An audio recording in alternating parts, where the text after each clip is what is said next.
सिर्फ इसलिए कि वो पागल नहीं थी। एक लड़की के कपड़े जबरदस्ती उतार दिए गए और उसकी मर्जी के खिलाफ उसे बाथटब में डाल दिया गया।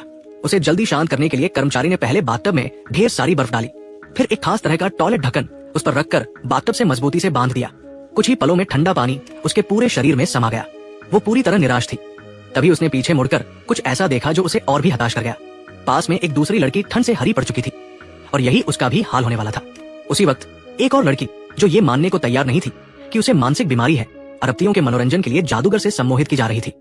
वे लोग मजा लेते हुए उसे अपने हाथों से छूने का खेल खेल रहे थे, लेकिन ज्यादा उत्साह में वो गलती से खेल हार गई। ये एक ऐसा मानसिक अस्पताल था जो सिर्फ उन लोगों को लेता था जिन्हें मानसिक बीमारी नहीं थी, लेकिन यहाँ आने के बाद सामान्य इंसान भी पागल बना दिया जाता था। मानसिक अस्पताल के नाम पर यह जगह अमीरों के लिए मनोरंजन का अड्डा थी। धनी परिवार की बेटी जिनलियन के पास एक खास काबिलियत थी। वो भूतों को देख सकती थी और उनसे बात कर सकती थी।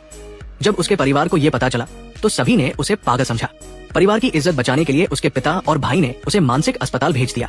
चाहे वो कितना भी विरोध करे, वो अपने भाग्य से बच न सकी।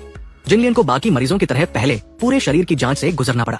एक महिला डॉक्टर ने उसके सिर से पैर तक हर हिस्से को छुआ, ये सुनिश्चित करने के लिए कि वो स्वस्थ है। इसके बाद उसे सामूहिक में ले जाया गया जहाँ हर तरह की औरतें थी। इस माहौल को देखकर जिनलियन सिर्फ रो सकती थी। अब सबके फोन की बैटरी कितनी है, कमेंट में बताएं। एक ही बैटरी प्रतिशत वाले दोस्त बन सकते हैं।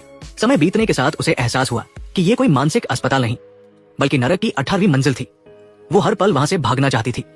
डॉक्टर के रोजाना चेकअप के दौरान उसने जोर देकर कहा कि वो सचमुच भूत देख सकती है और ये कोई बीमारी नहीं है, लेकिन जितना वो ऐसा कहती, डॉक्टर उसे उतना ही बीमार समझते और उसे जबरदस्ती वाटर थेरेपी के लिए भेज दिया। इस सजा ने उसकी इच्छा शक्ति को तोड़ने की जगह और मजबूत कर दिया कि उसे यहाँ से निकलना है। जब वो धैर्य के साथ योजना बना रही थी, तभी मौका खुद चल कर आया। एक दूसरी मरीज, जिसे महिला नंबर 1 कहते थे, को पता था कि जिनलियन भूतों से बात कर सकती है। वो अपनी मृत बहन से बात करना चाहती थी, इसलिए उसने चुपके से जिनलियन से संपर्क किया और उसे वहां से निकालने में मदद करने का वादा किया। रात को महिला नंबर 1 उसे ऑफिस में ले गई ताकि वो अपनी बहन से बात कर सके।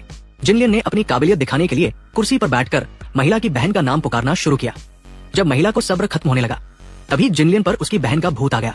हैरान महिला ने पक्का करने के लिए आगे बढ़ना चाहा, लेकिन उसी वक्त घर पर कुछ हुआ। वो डर के मारे घर भागी। घर पहुंचकर उसने देखा कि पिता किचन में नहीं थे। उसका दिल धक से रह गया, लेकिन तभी टेबल पर खून से सना कपड़ा दिखा। वो जल्दी से ऊपर भागी और समय पर पहुंचकर अपने पिता को बचा लिया। इस घटना के बाद महिला को जिनलियन पर यकीन होने लगा। वो डीन से कहना चाहती थी कि जिनलियन की देखभाल उसे सौंपी जाए, लेकिन देर हो चुकी थी। जिनलियन को एक सख्त और क्रूर नर्स मिडजुए के हवाले कर दिया गया। जिनलियन की इच्छा शक्ति तोड़ने के लिए मिडजुए ने उसे अंधेरे तहखाने में बंद कर दिया और रोशनी की एकमात्र खिड़की को भी बंद कर दिया। वो बार बार कुछ सेकंड के लिए शोर करती, जिससे जिनलियन का मानसिक संतुलन टूटने लगा। ये तरीका काम कर गया। मिडजुए की लगातार यातना से जिनलियन टूटने की कगार पर पहुंच गई। ठीक उसी वक्त महिला नंबर 1 ने उसे बचाया और उसकी हिम्मत फिर जागी। महिला की जमानत पर जिनलियन को बाहर निकाला गया। जल्द ही सालाना डांस पार्टी शुरू हुई, जो जिनलियन के भागने का सबसे अच्छा मौका थी।